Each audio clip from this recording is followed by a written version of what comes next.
ഞാൻ സമ്പാദിക്കുന്നത് എനിക്ക് ജീവിക്കാനാണ്. അതെനിക്ക് എന്റെ അപ്പൊ അതിലൊരു ചോദ്യം, ഭർത്താവിനും കൂടി ജീവിക്കാനാണെന്ന് പറഞ്ഞു. നല്ലൊരു സ്റ്റേറ്റ്മെന്റ് ആണ്. തുടക്കം മുതൽ സൗമ്യനെ സൈബർ ബുള്ളിങ് അറ്റാക്ക് ചെയ്യുന്നുണ്ട്. നടത്തുന്നു. സൗമ്യത്തിന് സൗമ്യയുടേതായ രീതിയിലുള്ള മറുപടികളും കാര്യങ്ങളുമായിട്ടൊക്കെ ഇങ്ങനെ എൻഗേജ് ചെയ്യുന്നുണ്ടായിരുന്നു സോഷ്യൽ മീഡിയയിൽ തന്നെ.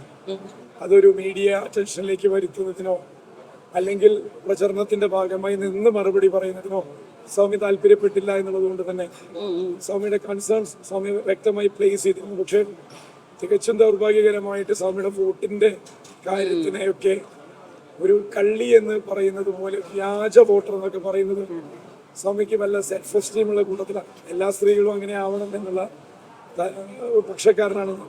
അപ്പൊ സെൽഫ് എസ്റ്റീം ഹേർട്ട് ചെയ്ത് കഴിഞ്ഞാൽ അത് സ്വാഭാവികമായിട്ടും അതിനോട് റെസ്പോണ്ട് ചെയ്യും. ആ റെസ്പോൺസ് ആയിരുന്നു സൗമ്യയുടെ ഭാഗത്ത് നിന്നുണ്ടായിരുന്നു. Good morning. ഇന്നിപ്പോ Saturday Sunday, last Saturday and Sunday ആണ്. മാത്രമല്ല ഇന്നലെ കൽപ്പാത്തി തേര് കഴിഞ്ഞിട്ടുള്ള ഒരു ഹാങ് ഓവറിലാണ് നഗരം മുഴുവൻ. ഇന്നലെ നഗരത്തിന് റെസ്ട്രിക്റ്റഡ് ഹോളിഡേ ആയിരുന്നല്ലോ. മാത്രമല്ല CM വരുന്ന 3 പരിപാടികളുണ്ട്. പത്രസമ്മേളനം കഴിഞ്ഞിട്ട് വളരെ നല്ലതെന്ന് തോന്നുന്നു. കാരണം വ്യക്തിപരമായിട്ടുള്ള അധിക്ഷേപത്തിന് മറുപടി പറയാതെ ജനങ്ങളിൽ ഒരു സംശയം നിലനിർത്തുക എന്നുള്ള ആ വിഷയം ഇന്നലത്തോടെ അവസാനിച്ചു എന്നാണ് ഞാൻ മനസ്സിലാക്കുന്നത്. അതിലെന്തെങ്കിലും കൂടുതലായി പറയാൻ ആർക്കെങ്കിലും ഉണ്ടെങ്കിൽ നമ്മൾ അതിന് ഓപ്പൺ ടു ഡിബേറ്റ് എന്ന് പറഞ്ഞിട്ടുണ്ട്.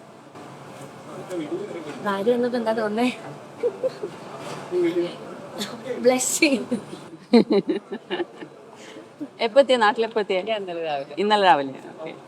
എങ്ങനെയുണ്ട് ഇപ്പം ഈ പൊളിറ്റിക്സിലേക്ക് വലിച്ചഴച്ചല്ലോ, വേണ്ടതോ എങ്ങനെ എന്തോന്നു ഇപ്പോ? ഇതിപ്പോ ഞങ്ങളുടെ 2ാമത്തെ തെരഞ്ഞെടുപ്പ് അനുഭവമാണ്. ആക്ച്വലി ഞാൻ ഇന്നലെ രാവിലെ വന്നതേ ഉള്ളൂ. ഇന്നലെ കൽപ്പാത്തി പോകാൻ പറ്റി. കൽപ്പാത്തി കുറെ കാലമായി ഞാൻ കാണണം എന്ന് വിചാരിച്ചു. പക്ഷെ പേര് ലാസ്റ്റ് ദിവസമായിരുന്നു. പക്ഷെ എന്തായാലും അവിടുത്തെ വൈബ് എനിക്ക് ഭയങ്കരമായിട്ട് ഇഷ്ടപ്പെട്ടു. എൻജോയ് ചെയ്തു ഒരുപാട്. പിന്നെ നാട്ടിലേക്ക് വരുമ്പോൾ ഒരു അറിവ് ഇഷ്ടമാണ്. നാട്ടിലേക്ക് ഞാൻ ആക്ച്വലി ഒരുമാതിരി എല്ലാ മാസവും വരുന്ന ഒരാളാണ്. 1.5 വർഷമായി ഷാർജയിലേക്ക് മാറിയിട്ട്. പക്ഷെ അധികവും ഞാൻ 2 മാസം എന്തായാലും വന്നിരിക്കും. അങ്ങനെ വന്നു പോകുന്ന ആളാണ്. അപ്പൊ അതുകൊണ്ട് നാട്ടിലേക്ക് വരുന്നതിന്റെ എക്സൈറ്റ്മെന്റ് ഇല്ല. പക്ഷെ ഇതിപ്പോ ഒരു പ്രത്യേക സാഹചര്യമാണല്ലോ. അതിൻ്റെതായിട്ടുള്ളൊരു വ്യത്യസ്തതയുണ്ട്. പിന്നെ സരണേട്ടാ, ഇലക്ഷൻ അവസാന ഘട്ടത്തിലെത്തി. പ്രചരണം തുടങ്ങിയില്ലേ? തുടങ്ങി.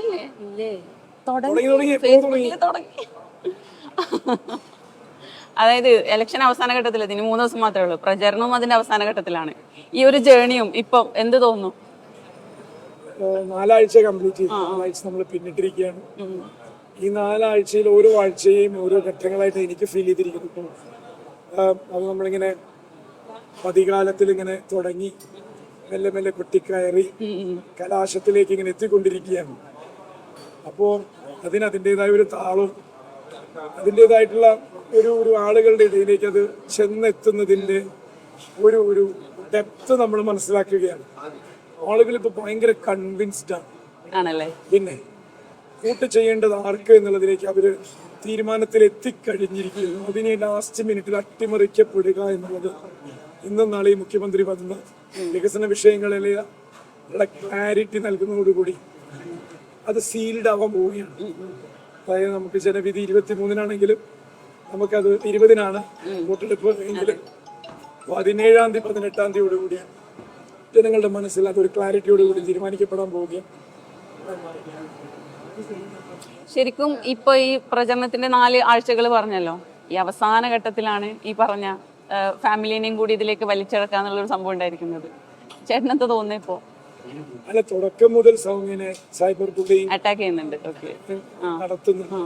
സൗമ്യത്തിന് സൗമ്യയുടേതായ രീതിയിലുള്ള മറുപടികളും കാര്യങ്ങളുമായിട്ടൊക്കെ ഇങ്ങനെ എൻഗേജ് ചെയ്യുന്നുണ്ടായിരുന്നു സോഷ്യൽ മീഡിയയിൽ തന്നെ.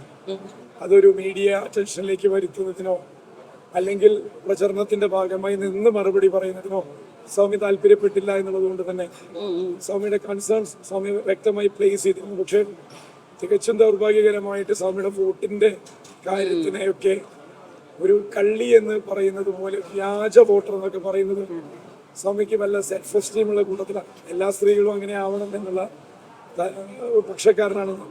അപ്പൊ സെൽഫ് എസ്റ്റീം ഹേർട്ട് ചെയ്ത് കഴിഞ്ഞാൽ അത് സ്വാഭാവികമായിട്ടും അതിനോട് റെസ്പോണ്ട് ചെയ്യും. ആ റെസ്പോൺസ് ആയിരുന്നു സൗമ്യയുടെ ഭാഗത്ത് നിന്നുണ്ടായിരുന്നു. ഇപ്പൊ സ്വാഭാവിക ഡോക്ടറായി, സിവിൽ സർവീസ് നേടി, പിന്നെ പൊളിറ്റിക്സിലേക്ക് ഇറങ്ങിയപ്പോൾ ഇപ്പൊ കുടുംബത്തെ കൂടി വലിച്ചഴക്കുന്ന കുറെ സിറ്റുവേഷൻസ് ഉണ്ട്. ആസ് എ വൈഫ് എന്താണ് തോന്നുന്നത്? അതിപ്പോ നമ്മൾ ഓരോ നമ്മുടെ ലൈഫ് പാർട്ണറും ഓരോ വഴികൾ തിരഞ്ഞെടുക്കുമ്പോൾ അതിന്റെ സ്വഭാവത്തിനനുസരിച്ചിട്ടുള്ള റെസ്പോൺസ് നമ്മൾ പ്രതീക്ഷിക്കണം. ഇപ്പോൾ ഞാൻ എപ്പോഴും പൊളിറ്റിക്സിലെന്ന് പറയുമ്പോൾ പൊളിറ്റിക്സും സോഷ്യൽ മീഡിയ എന്നൊക്കെ പറയുന്നത് എപ്പോൾ വേണമെങ്കിലും എന്ത് വേണമെങ്കിലും സംഭവിക്കാവുന്ന ഫീൽഡുകളാണ്. ഇത് ബാക്കിയുള്ള പോലെയൊന്നും അല്ലല്ലോ. ഇപ്പൊ നമ്മുടെ ഭർത്താവ് ഒരു ഡോക്ടർ ആണെങ്കിലോ അല്ലെങ്കിൽ ഒരു IT ഫീൽഡ് ആണെങ്കിലോ അതിലും അതിൻ്റെതായിട്ടുള്ള പ്രശ്നങ്ങളുണ്ട്. പക്ഷെ ഇത് പറയുമ്പോൾ ആക്ച്വലി ഇതിന്റെ പ്രശ്നം പകുതി നമ്മുടെ കയ്യിലൊന്നും അല്ല. തൊട്ടാ പൊട്ട് വിവാദങ്ങൾ ഉണ്ടാവാം, നമ്മൾ വിചാരിക്കാത്ത വിഷയങ്ങൾ വിചാരിക്കാത്ത രീതിയിൽ പോവാം. ഇപ്പോ സോഷ്യൽ മീഡിയ ഇത്രയും ആക്റ്റീവായി നിൽക്കുന്ന കാലത്ത് നമ്മൾ വിചാരിക്കാത്ത അല്ലെങ്കിൽ മനസ്സിൽ പോലും കരുതാത്ത കാര്യങ്ങളായിരിക്കും ചിലപ്പോൾ പറഞ്ഞ് മാനിപ്പുലേറ്റഡ് ആയിട്ടൊക്കെ വരും. നമ്മൾ അതിന് മാനസികമായിട്ട് തയ്യാറെടുക്കണം. അപ്പൊ ആ തയ്യാറെടുപ്പ് എനിക്ക് കുറച്ച് കാലമായിട്ടുണ്ട്. ഇപ്പോൾ സരിൻ 2016 പൊതുപ്രവർത്തന രംഗത്തേക്ക് ഇറങ്ങിയ ഒരാളാണ്. ഇപ്പൊ 2024 ആയല്ലോ. അപ്പൊ ഇത്രയും വർഷത്തെ ഒരു ജേർണിയിലൂടെ ഞാൻ മനസ്സിലാക്കിയ ഒരു കാര്യമാണ് നമ്മൾ പല കാര്യങ്ങൾക്കും ഇമ്മ്യൂൺ ആവണം. പിന്നെ എല്ലാ ആളുകളെയും അത് ഏത് ജോലിയാണെങ്കിലും അല്ലെങ്കിൽ നമ്മുടെ ജീവിതത്തിൽ എല്ലാവരെയും പ്ലീസ് ചെയ്തുകൊണ്ടൊന്നും നമുക്ക് ജീവിക്കാൻ പറ്റില്ല. നമ്മൾ എന്ത് ചെയ്താലും അത് നല്ലത് എന്ന് പറയുന്ന ഒരു വിഭാഗം ഉണ്ടാവും, ചീത്ത എന്ന് പറയുന്ന ഒരു വിഭാഗം ഉണ്ടാവും. അപ്പൊ നമ്മളെ ഈ പറയുന്ന പോലെ നമുക്ക് നമ്മളെ കൺവിൻസ് ചെയ്യാൻ പറ്റുക എന്നുള്ളതാണ് ഏറ്റവും വലിയ കാര്യം എന്നാണ് ഞാൻ വിശ്വസിക്കുന്നത്.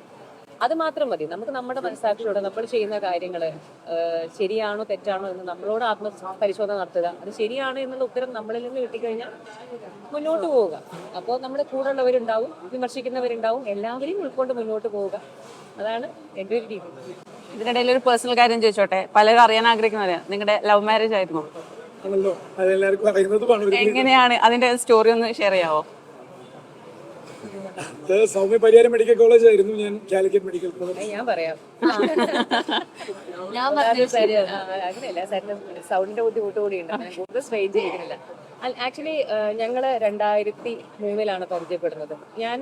ഞങ്ങൾ പലരും വിചാരിക്കുന്നത് ഞങ്ങൾ ഒരേ മെഡിക്കൽ കോളേജിലാണ് പഠിച്ചതാണ്. അങ്ങനെയല്ല. ഞാൻ MBBS പഠിച്ചിരുന്നത് പരിയാരം മെഡിക്കൽ കോളേജിൽ, ഇപ്പോഴത്തെ കണ്ണൂർ ഗവൺമെന്റ് മെഡിക്കൽ കോളേജിൽ. സരിൻ പഠിച്ചത് കോഴിക്കോട് ഗവൺമെന്റ് മെഡിക്കൽ കോളേജിലായിരുന്നു. ഞങ്ങൾക്ക് 1-2 കോമൺ ഫ്രണ്ട്സ് ഉണ്ടായിരുന്നു. അപ്പോൾ ആ ഒരു കോമൺ ഫ്രണ്ട്സ് വഴിയാണ് ഞങ്ങൾ പരിചയപ്പെടുന്നത്. അപ്പം ഞാൻ പരിചയപ്പെടുന്ന സമയത്ത് സരിൻ ക്ലാസ്സിലെ റെപ്രസെൻറ്റേറ്റീവ് ഒക്കെയാണ്, ക്ലാസ് ലീഡർ ഒക്കെയാണ്, അതായത് മെഡിക്കൽ കോളേജിലുണ്ട്. പിന്നെയെന്ന് പറഞ്ഞു കഴിഞ്ഞാൽ ഞാൻ കൂടുതൽ ഇംപ്രസ്ഡ് ആയ ഒരു കാര്യം പറഞ്ഞാൽ സരിൻ അന്ന് വലിയൊരു ക്വിസ് ചാമ്പ്യനാണ്. അപ്പോൾ എവിടെ ക്വിസിന് പോയാലും സരിനായിരിക്കും വിന്നർ. അപ്പം ഞാൻ അങ്ങനെ കുറേ ക്വിസുകൾ കണ്ടു സരിൻ്റെ. അപ്പം നമുക്ക് സ്വാഭാവികമായിട്ടും തോന്നുന്ന ഒരു ഫസ്റ്റ് എനിക്കൊരു ഭയങ്കര ആരാധനയായിരുന്നു സരിൻ്റെ അടുത്ത്. പിന്നെ ഇങ്ങനെ സത്യമായിട്ടും കാര്യം ഞാനും അത്യാവശ്യം ഈ അത്യാവശ്യം ജാടയൊക്കെ ഉണ്ടായിരുന്നു. പക്ഷെ ചേച്ചിക്ക് അതങ്ങനെ വേണമല്ലോ. നമ്മൾ പോയി പ്രപ്പോസ് ചെയ്യുന്ന സമയത്ത് എന്തൊരു ചാടയിരുന്നു സ്വാഭാവികം, ലേഡീസ് അല്ലേ. അല്ലാതെ പക്ഷെ എനിക്ക് അന്നും ഈ പറഞ്ഞ പോലെ ഇപ്പൊ പലരും സരിന്റെ ഒരു നെഗറ്റീവായിട്ട് പറയുന്ന ഒരു കാര്യമാണ് സരിൻ പെട്ടെന്ന് ദേഷ്യപ്പെടുന്നു, പെട്ടെന്ന് പ്രതികരിക്കുന്നു. ആക്ച്വലി 10-21 വർഷമായിട്ട് സരിനെ അറിയാവുന്ന ഒരാൾ, ഭാര്യ എന്നുള്ള രീതിയിൽ നിങ്ങൾ എടുക്കണം. പക്ഷെ ഒരു സുഹൃത്ത് എന്നുള്ള രീതിയിൽ സരിനെ ശരിക്കും അറിയുന്ന, ഇന്നെൻ്റെ അവിടെ അറിയുന്ന എത്രയോ പേരുണ്ട്. എന്നേക്കാൾ കൂടുതൽ കൊല്ലങ്ങളായിട്ട് സരിനെ അറിയുന്ന, സരിന്റെ സ്കൂൾ പഠിക്കുന്ന ഇപ്പോഴും ഫ്രണ്ട്സ് ആയിരിക്കുന്ന ആളുകളുണ്ട്. അപ്പം അവർക്ക് സരിനെ കറക്റ്റായിട്ട് അറിയാം. 2 മുഖങ്ങളില്ല മൂപ്പർക്ക്. അതാണ് കാരണം ഉള്ളത്, മനസ്സിലുള്ളത്. ദേഷ്യമാണെങ്കിൽ അത് അതുപോലെ തന്നെ പുറത്തേക്ക് വരും, സ്നേഹമാണെങ്കിലും പുറത്തേക്ക് വരും. സ്നേഹമാണ് കുറച്ച് കുറവ്, ദേഷ്യം വേഗം പുറത്തേക്ക് വരും. പക്ഷെ അത് ആക്ച്വലി ഫേക്ക് ചെയ്യാനോ അഭിനയിക്കാനോ അറിയാത്തതിന്റെയാണ്. അതൊരു കുറ്റമോ കുറവായിട്ട് ചിലർക്കൊക്കെ തോന്നിയേക്കാം. പക്ഷെ എനിക്കത് വലിയൊരു ക്വാളിറ്റി ആയിട്ടാണ് പലപ്പോഴും തോന്നാറുള്ളത്. നമുക്ക് വിശ്വസിക്കാലോ എന്താണ് റിയൽ ആണെന്നുള്ളത്. അതില് വേറൊരു മൊക്കമില്ല. അതുകൊണ്ടാണ് ഇംപ്രസ്ഡ് ആയത്. അത് ഞാൻ പരിചയപ്പെട്ട് കാണുന്നത് ഇങ്ങനെ തന്നെയാണ്, ഇതിന് വ്യത്യാസമൊന്നുമില്ല. പലരും ഇപ്പൊ പറയുന്നത് അങ്ങനെയാണല്ലോ എങ്ങനെയാണോ. ഞാൻ എപ്പോഴും ആലോചിക്കും, ഈ 10-21 വർഷമായിട്ട് അറിയുന്ന എന്നോട് ബല എന്ന് ഞാൻ ആലോചിക്കാറുണ്ട്. കാരണം നമുക്കൊരാളുടെ ഇത്രയും വർഷമായിട്ട് നമുക്കൊരാളെ അറിയില്ല. അത് ഞാൻ പറഞ്ഞ പോലെ ഭാര്യയും ഭർത്താവും എന്ന രീതിയിലല്ല. നിങ്ങൾക്ക് ഇപ്പൊ 20 വർഷമായിട്ട് അറിയുന്ന ഒരാളെ അയാളുടെ എന്താണ് നെഗറ്റീവ് എന്താണ് പോസിറ്റീവ് എല്ലാം നമുക്കറിയില്ലേ. അപ്പോൾ അതുകൊണ്ട് ഇതൊക്കെ അറിഞ്ഞിട്ടാണല്ലോ നമ്മള് കൂടെ ജീവിക്കുന്നത്. അപ്പൊ അതുകൊണ്ട് ഇനി കൂടുതൽ പോസിറ്റീവ്സ് പറഞ്ഞു തന്നാൽ ഞാൻ അത് വിശ്വസിക്കില്ല, നെഗറ്റീവ് പറഞ്ഞാൽ ഞാൻ അത് വിശ്വസിക്കില്ല. എനിക്കറിയാം ഒരുമാതിരിയൊക്കെ. നമ്മൾ ഈ സൂര്യ ജ്യോതിക പറയണ്ടേ വാറ്റ് സീക്രട്ട് ഒരു ബ്യൂട്ടി പറയുമ്പോ പുരുഷൻ എന്നെ கொஞ்சம் ഹാപ്പിയാ വെച്ചിരിക്കാന്. അപ്പൊ ഈ ഒരു ഇത് എന്നെ പുരുഷനെ കൊന്നെ കുറച്ച് ടെൻസ്ഡാ വെച്ചതാണ്.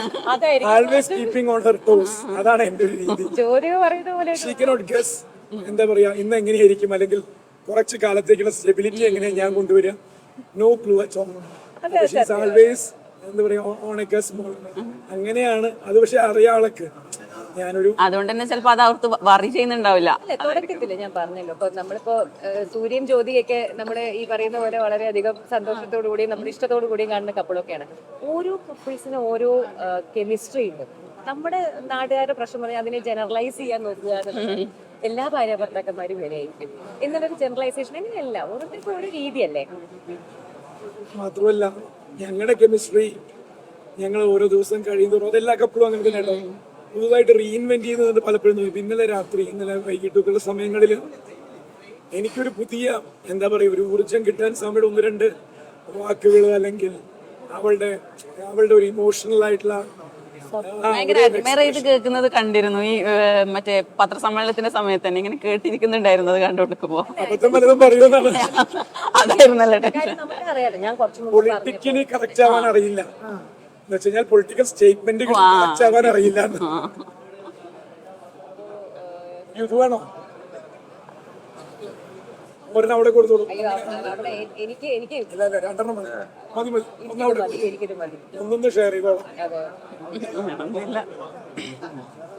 എന്നെ സംബന്ധിച്ചിട്ട് നിങ്ങൾ കുറച്ചുമ്പോ ചോദിച്ച ചോദ്യം ഈ പറയുന്ന പോലെ അങ്ങനെ എപ്പോഴും സന്തോഷമായിട്ട് ഇരിക്കുക എന്നുള്ളതൊക്കെ ഞാൻ അങ്ങനെ വിശ്വസിക്കുന്ന ഒരാളല്ല. അങ്ങനെ എപ്പോഴും സന്തോഷമായിട്ട് ഇരിക്കാൻ പറ്റുന്ന ആരെങ്കിലും ഉണ്ടോ? അല്ലെങ്കിൽ ഏതെങ്കിലും കപ്പിളുകളുണ്ടോ?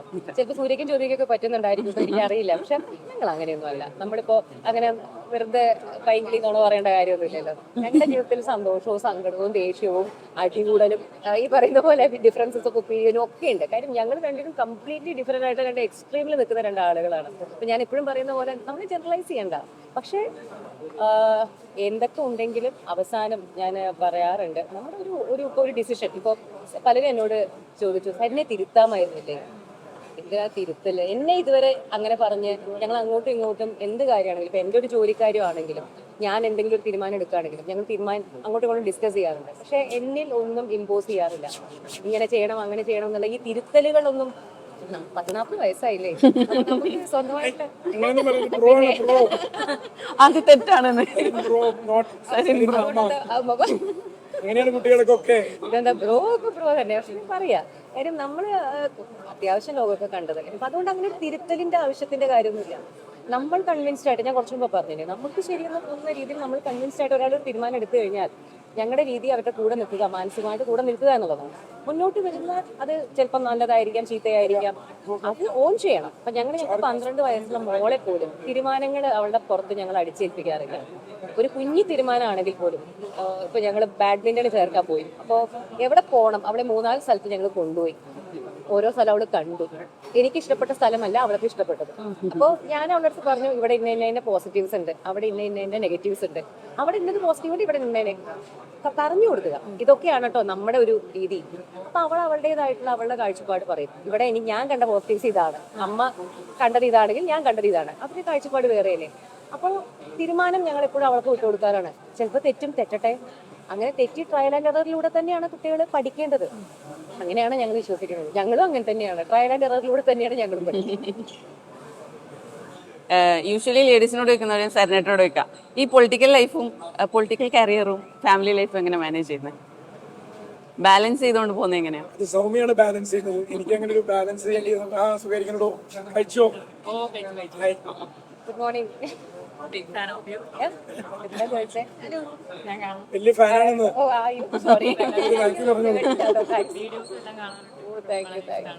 പേര് പറയൂ. എന്റെ പേര് ഉത്തര. ഈ വോട്ടർമാരിൽ നിന്ന് ഞാൻ പലപ്പോഴും കിട്ടുന്ന ഒരു പ്രതികരണമാണ്, ഞാൻ പോയി വോട്ട് ചോദിക്കും പറയും സൗമ്യയുടെ വലിയ ഫാനാണെന്ന് പറഞ്ഞിട്ട് വോട്ട് ചെയ്യാന്നല്ല പറയുന്നത്. അത് കേൾക്കണത് ഇത്രയും വലിയ സന്തോഷമുള്ള കാര്യമില്ലയോ അല്ലേ? ഇരിക്കണോ? ഇല്ല, കുഴപ്പമില്ല. അപ്പോ ഇന്നലെയൊക്കെ പ്രധാനപ്പെട്ട ഒരു വാർത്ത എന്ന് പറയുന്നത് വയനാട്ടിലെ പ്രകൃതി ദുരന്തത്തെ കേന്ദ്ര സർക്കാരിന്റെ ഒരു ദേശീയ ദുരന്തമായിട്ട് പ്രഖ്യാപിച്ചു. എതിരായിട്ട് വലിയൊരു പ്രതിഷേധങ്ങൾ കേരളത്തിൽ ഉയർന്നു വരുന്നുണ്ട്. അപ്പൊ അത് പാലക്കാട് പ്രതിഫലിക്കും എന്ന് തോന്നുന്നുണ്ടോ? തീർച്ചയായിട്ടും ഇന്നലെ നമ്മൾ കാർഷിക വിഷയങ്ങളുമായി ബന്ധപ്പെട്ടാണെങ്കിൽ പോലും വയനാടിന്റെ സാഹചര്യത്തിൽ ഉണ്ടാകേണ്ടുന്ന ഇത്തരം ഇടപെടലുകൾ വിഷയവും കൂടെ വലിയ കാളവണ്ടി മാർച്ച് കണ്ണാടി പഞ്ചായത്ത് ഇലക്ഷൻ പ്രചരണത്തിന്റെ ഇടയിൽ എന്താണ് രാഷ്ട്രീയ പ്രവർത്തനങ്ങൾ അറിയുന്നവരാണ് ഉള്ളത്. അതിനതിന്റെ കൃത്യമായ ജനങ്ങളിലെത്തണമെന്ന നിർബന്ധവുമാണ്. മുഖ്യമന്ത്രി നേരിട്ട് പാലക്കാട് വരുന്ന പൊതുസമ്മേളനങ്ങൾ നടക്കുമ്പോൾ പക്ഷേ വളരെ ശക്തമായി കാര്യങ്ങൾ പറയും ജനങ്ങളോട് എനിക്ക് തോന്നുന്നത്.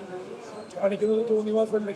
ഇവിടെ വന്ന് വിസിറ്റ് ചെയ്ത് പോയിട്ട് മാസം 3 കഴിഞ്ഞു, 100 ദിവസം പിന്നിട്ടു. ഓഗസ്റ്റ് 1 മറ്റേ വന്നു.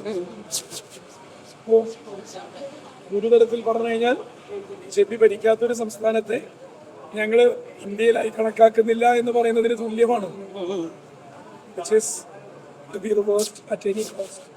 അതിന് ജനങ്ങളുടേതായിട്ടുള്ള രീതിയിൽ വലിയ പ്രതിഷേധങ്ങൾ ഉയർത്തിക്കൊണ്ടുവരാൻ ഇടതിന് സാധിച്ചു. ആയിക്കോട്ടെ. ശരി, ഉത്തര ഹസ്ന കണ്ടിൽ കേട്ടോ. അപ്പൊ അതിൽ ഇന്നലെ ലൈവ് ഡോക്ടർ ഒരുപാട് ഒപ്പിട്ട് കൊടുക്കുന്നുണ്ട്.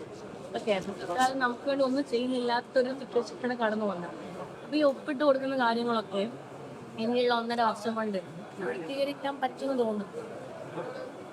നമ്മളൊരു വെറും ഒപ്പല്ലല്ലോ ഇടുന്നത്.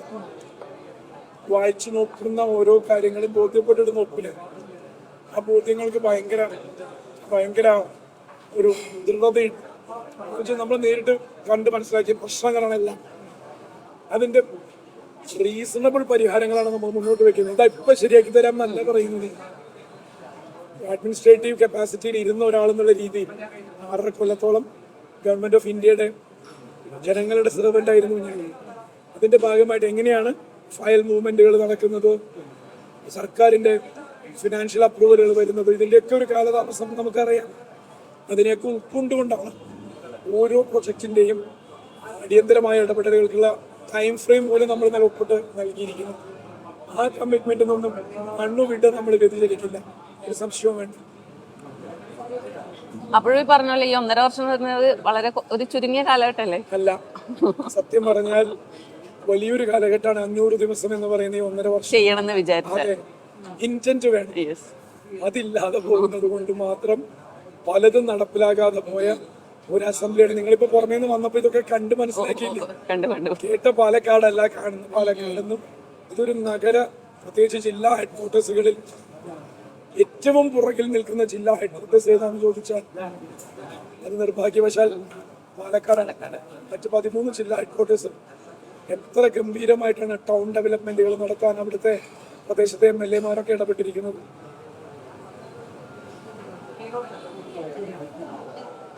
ഡോക്ടർ ബുക്ക് ഞങ്ങളുടെ കുട്ടി ഓക്കെ ആണോ? അപ്പൊ ഈ ഒരു തെരഞ്ഞെടുപ്പിന്റെ ചൂടിലും ഹസ്ബൻഡ് എന്ന രീതിയിൽ അവിടെ വന്നു, ഷാർജയിൽ വന്നു. അപ്പൊ എന്താ തോന്നി?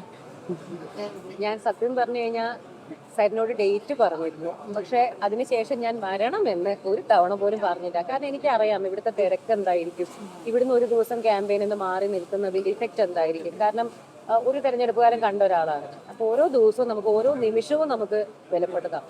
സരിൻ അത്രയും ഒരു ദിവസം 20-22 മണിക്കൂർ ഓടുന്ന ഒരാളാണ്. അപ്പൊ എനിക്ക് അതിൽ നിന്ന് ആ 20 മണിക്കൂർ എൻ്റെ ഒരു കാര്യത്തിന് വേണ്ടി എടുക്കണമെന്ന് ആഗ്രഹമില്ലായിരുന്നു. വരണമെന്ന് വ്യക്തിപരമായിട്ട് ആഗ്രഹമുണ്ട്. പക്ഷെ എങ്കിൽ പോലും ഒരു ബെറ്റർ കോസ് അല്ലെങ്കിൽ ഗ്രേറ്റർ കോസിന് വേണ്ടി ഞാൻ വരാൻ പറഞ്ഞിരുന്നില്ല. പക്ഷെ വന്നപ്പോ തലേദിവസം ഈവനിങ് ആണ്, എന്നോട് പറഞ്ഞിരുന്നില്ല. അവിടെ പല ആളുകളും വരുന്നുണ്ടല്ലേ എന്ന് ഇങ്ങോട്ട് ചോദിച്ചപ്പോഴാണ് സത്യത്തിൽ വരുന്ന കാര്യം ഞാൻ അറിഞ്ഞത്.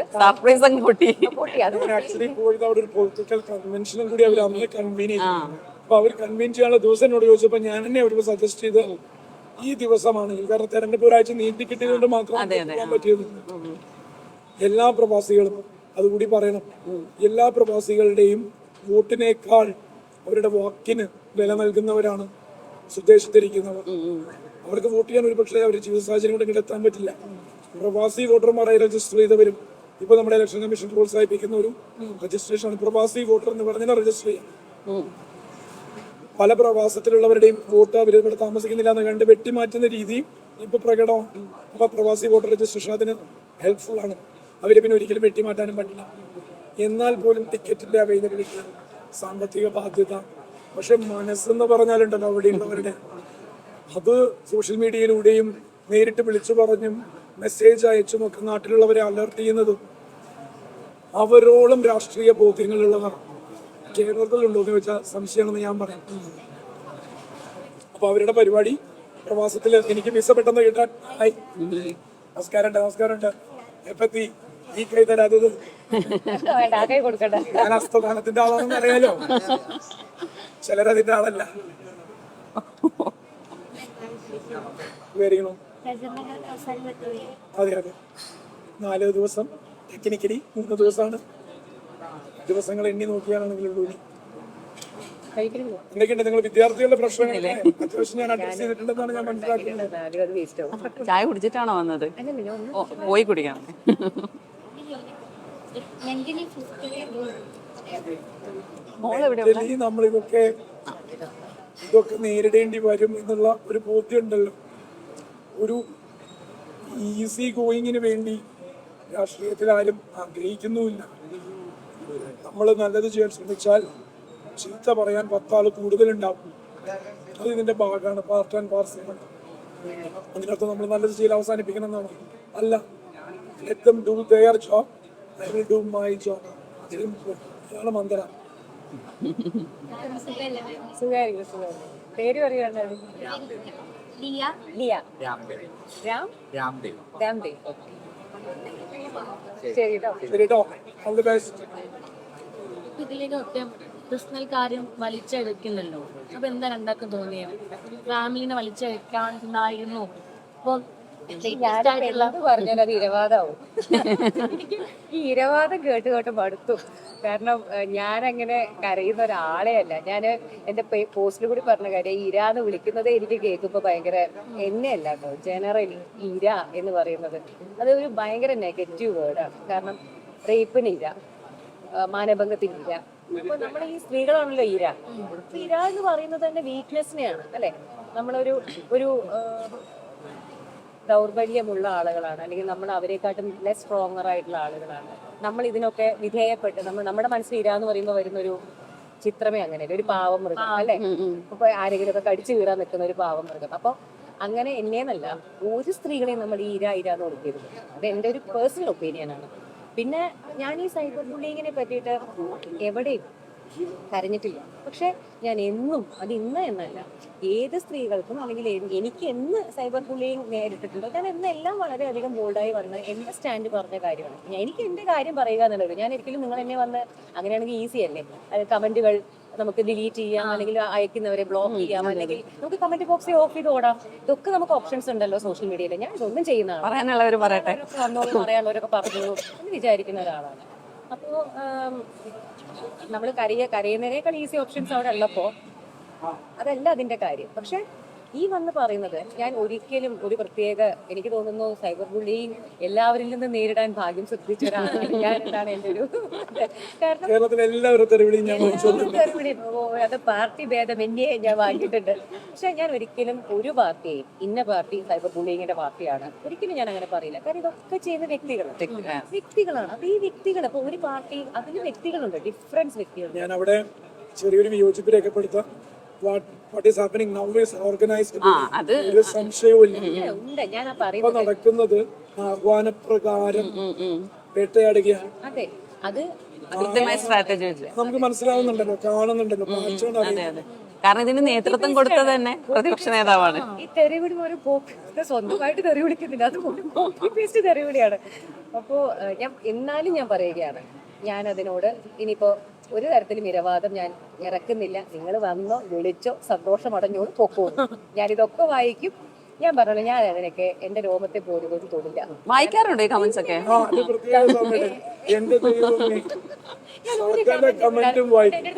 ഇരുന്ന് വായിക്കണേ. ഞാൻ പറയും, എന്റെ ഇതിൽ വന്നിട്ട് ഒരാള് കമന്റ് ഇടുന്നത് വായിക്കണമെന്ന് വെച്ചിട്ടല്ലേ. നല്ല കമന്റുകൾ ഉണ്ടാവില്ലേ? ഞാനൊന്നും മിസ് ചെയ്യാൻ പാടില്ല. ചീത്തയും നല്ലതും ഒക്കെ നമ്മൾ വായിക്കണം. ചിലത് നമ്മളെ തിരുത്താനുള്ള കമന്റുകൾ ഉണ്ടായിരിക്കും. അപ്പോൾ നമ്മൾ കമന്റ് വായിക്കാതിരിക്കുന്നത് എല്ലാ കമന്റും നേരത്തെ പിടിച്ച് വായിക്കാം. അതിന് എന്റെ ചീത്ത അറിയാം. ഞാൻ നോട്ടിഫിക്കേഷൻ ഏത് സമയം നോക്കിക്കൊണ്ടിരിക്കും. പക്ഷെ എല്ലാം വായിക്കാറുണ്ട്.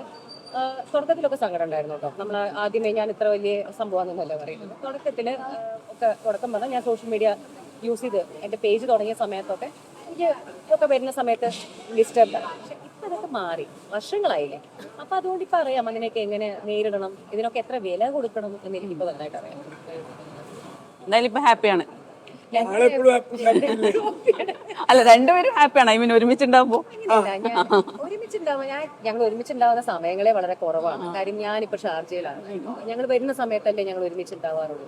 അപ്പോൾ ബേസിക്കലി ഞാൻ എല്ലാവരുടെ അടുത്തും പറയുന്ന ഒരു കാര്യമാണ്, നമ്മുടെ ഹാപ്പിനെസ് അത് നമ്മൾ ഈ പറഞ്ഞ പോലെ സോഷ്യൽ മീഡിയയ്ക്കും അവിടെ ബുള്ളി ചെയ്യാൻ വരുന്നവർക്കൊക്കെ വിട്ടുകൊടുത്തു കഴിഞ്ഞാലേ നമുക്ക് ഒരിക്കലും ഹാപ്പി ആയിട്ടിരിക്കാൻ പറ്റില്ല.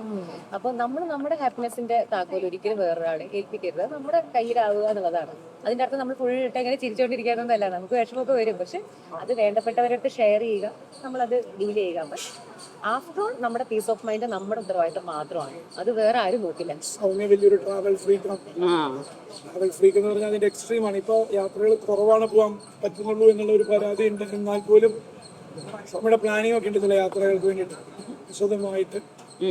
അങ്ങനെ ഓരോരോ പ്ലാനുകൾ ഇടുന്നതിന്റെ ഭാഗമായിട്ട് എൻ്റെ ഒരു അവൈലബിലിറ്റി പലപ്പോഴും സൗമ്യനെ പ്ലാനുകളെ എന്താ പറയാ വെള്ളത്തിലാക്കിയിട്ടുണ്ട്. നടുന്ന് ഓടും. ഇവിടെ വല്ല പരിപാടി ഉണ്ട്, എന്തെങ്കിലും പൊളിറ്റിക്കൽ കാര്യങ്ങളൊക്കെ പറഞ്ഞാൽ അപ്പൊ എന്നെ അവിടെ നിന്ന് ഓടും. അതുകൊണ്ട് ഞാൻ അതൊക്കെ പ്രിപ്പയർ ചെയ്തിട്ടാണ് എല്ലാം ബാഗ് ചെയ്യുക. അതുകൊണ്ട് തന്നെ ഞാനും മോളും കൂടി ഇപ്പൊ ഞങ്ങൾ രണ്ടാളും കൂടി ഗേൾസ് ഓൺലി ട്രിപ്പുകൾ സ്റ്റാർട്ട് ചെയ്തു. ട്രിപ്പുകൾ സ്റ്റാർട്ട് ചെയ്തു. അവൾക്ക് 12 വയസ്സായില്ലേ. ചോച്ചിയിലേക്ക് പോയി 4 ദിവസം. ഫസ്റ്റ് ട്രിപ്പായിരുന്നു ഞങ്ങൾ സൈഡിന് ഇല്ലാതെ പോയത്. ഫസ്റ്റ് ട്രിപ്പായിരുന്നു. ഇനി ഞങ്ങൾ ഇങ്ങനെ പോയിക്കൊണ്ടിരിക്കും. ഇനി ഞങ്ങൾ ഇത് തുടരുന്നു. അപ്പൊ ഇനി അങ്ങോട്ടുള്ള യാത്രക്കൊക്കെ all the best, happy journey. Thank you. ഒരു പ്രശ്നമുണ്ടോ? അതാ ഞാൻ പറഞ്ഞത്, നമുക്ക് എല്ലാം തികഞ്ഞ് നമുക്ക് എല്ലാം ചെയ്യാൻ പറ്റുമോ? എനിക്കിഷ്ടം ട്രാവൽ ചെയ്തുകൊണ്ടിരിക്കുന്നതാണ്. ഞാൻ സാറിനോട് പറയാറുണ്ട്, എൻ്റെ ഏറ്റവും വലിയ ഇഷ്ടം എന്ന് പറഞ്ഞാൽ, അല്ലെങ്കിൽ മോഹം എന്ന് പറഞ്ഞു കഴിഞ്ഞാൽ, ഏറ്റവും കൂടുതൽ ലോകം കാണുക എന്നുള്ളതാണ്. ബക്കറ്റ് ലിസ്റ്റിലുള്ള ഒരാളാണ്. ബക്കറ്റ് ലിസ്റ്റിൽ എപ്പോഴും 10 എൻട്രി ഉണ്ടാവും. ലേറ്റസ്റ്റ് ആയിട്ടുള്ള ഒരു എൻട്രി ടിക്ക് ഓഫ് ചെയ്ത് കഴിഞ്ഞാൽ അതിലേക്ക് റീപ്ലേസ്മെന്റ് എൻട്രി വരും. പോകാൻ ആഗ്രഹിക്കുന്നത്, ഇനി പോകാൻ ആഗ്രഹിക്കുന്നത് ഞങ്ങള് യു കെ പോകാനുള്ള ഒരു പ്ലാൻ ഉണ്ട്. അത് കഴിഞ്ഞ് എനിക്ക് ജപ്പാൻ കാണണം. സാറിനേട്ടനെയും കൂട്ടുന്നുണ്ടോ? സാറിനേട്ടൻ വന്നാൽ ഞങ്ങൾ പോകും. നമുക്ക് ഞാൻ എപ്പോഴും എൻ്റെ ഒരു കാര്യം, നാളെ നമുക്കുണ്ടോ നമുക്ക് ഇന്ന് നാളെ എന്ന് വെച്ചിരിക്കുന്നവരാണ്. ഇപ്പോൾ നമ്മുടെയൊക്കെ അച്ഛനമ്മമാരൊക്കെ നമുക്ക് വേണ്ടി, മക്കൾക്ക് വേണ്ടി എന്നൊക്കെ പറഞ്ഞ് അവരുടെ ആഗ്രഹങ്ങൾ, എൻ്റെ അച്ഛനമ്മയും ഞാൻ അങ്ങനെ കണ്ട് ശീലിച്ച ആളാണ്. അവര് എവിടെയെങ്കിലും ട്രിപ്പ് പോകുന്നതോ എപ്പോഴും ഞങ്ങൾക്ക് വേണ്ടി എന്ന് മാറ്റി വെച്ചിരുന്ന ഒരു ജീവിതമാണ് എൻ്റെ അച്ഛൻ്റെ അമ്മയ്ക്ക്. അപ്പം അതിൽ തെറ്റല്ല ഞാൻ പറഞ്ഞത്, പക്ഷെ അതിൽ ആരാണ് നഷ്ടപ്പെടുത്തുന്നത്? അവരുടെ ജീവിതമാണ് അവർ നഷ്ടപ്പെടുത്തുന്നത്. അപ്പം അങ്ങനെ നമ്മൾ നഷ്ടപ്പെടുത്തേണ്ട കാര്യമില്ല. എൻ്റെ കാഴ്ചപ്പാട്, നമ്മൾ മക്കളെ പഠിപ്പിക്കുക, അവർക്ക് നല്ല വിദ്യാഭ്യാസം കൊടുക്കുക, സ്വന്തം കാര്യം നിൽക്കാൻ പ്രാപ്തരാക്കുക. അതിനപ്പുറം അവർക്കൊരു ബാലൻസ് ഉണ്ടാക്കി കൊടുക്കേണ്ട കാര്യം നമുക്കില്ല. ഞാൻ സമ്പാദിക്കുന്നത് എനിക്ക് ജീവിക്കാനാണ്. അതെനിക്ക് എൻ്റെ അപ്പൊ അതിലൊരു ചോദ്യം, ഭർത്താവിനും കൂടി ജീവിക്കാനാണെന്ന് പറഞ്ഞു, നല്ലൊരു സ്റ്റേറ്റ്മെന്റ് ആണ്. നമുക്ക് പൊതുവെ ആണുങ്ങള് നോക്കുന്നു അങ്ങനെ ഒരു ധാരണ ഉണ്ടല്ലോ. അപ്പൊ അതൊന്നൊരു പൊളിച്ചെഴുത്താണോ ഇത്? ബേസിക്കലി ഞാൻ എടുക്കുന്ന ഡിസിഷൻ സൗമ്യ മുന്നേ കൂട്ടി അറിഞ്ഞ് സൗമ്യയുടെയും കൂടി അപ്രൂവൽ എന്ന് തന്നെ വേണമെങ്കിൽ ആ വാക്ക് ഉപയോഗിക്കാം. ഒരു അഭിപ്രായം കേൾക്കാതെ ഒരു തീരുമാനം എടുക്കില്ല. അപ്പൊ സൗമ്യക്ക് ഇതിന്റെ വരുമുരായികൾ അറിയാം. ഒരു സ്റ്റേബിൾ ഇൻകം സോഴ്സ് ഇല്ലാത്ത ഒരു കാര്യത്തിലേക്കാണ് സരിൻ ഇറങ്ങി പുറപ്പെടുന്നത്. ബിസിനസ്സും രാഷ്ട്രീയവും കൊണ്ടുവന്ന ടൈപ്പ് അല്ല സരിൻ. കമ്മിറ്റഡ് ആണ്. പബ്ലിക് കോസിന് വേണ്ടി നിൽക്കുക എന്നുള്ളതാണ് സരിന്റെ രീതി എന്നുള്ളത്. ചിലപ്പോൾ മറ്റു കാര്യങ്ങളൊന്നും ഇറങ്ങാം. സമയം തോന്നുന്നു. ജയദേവനാണ്. ജയദേവൻ കംപ്ലീറ്റ് അല്ലേ? അപ്പൊ ശരി, സൗമ്യ ഇവിടേക്ക് ഉണ്ടാവും.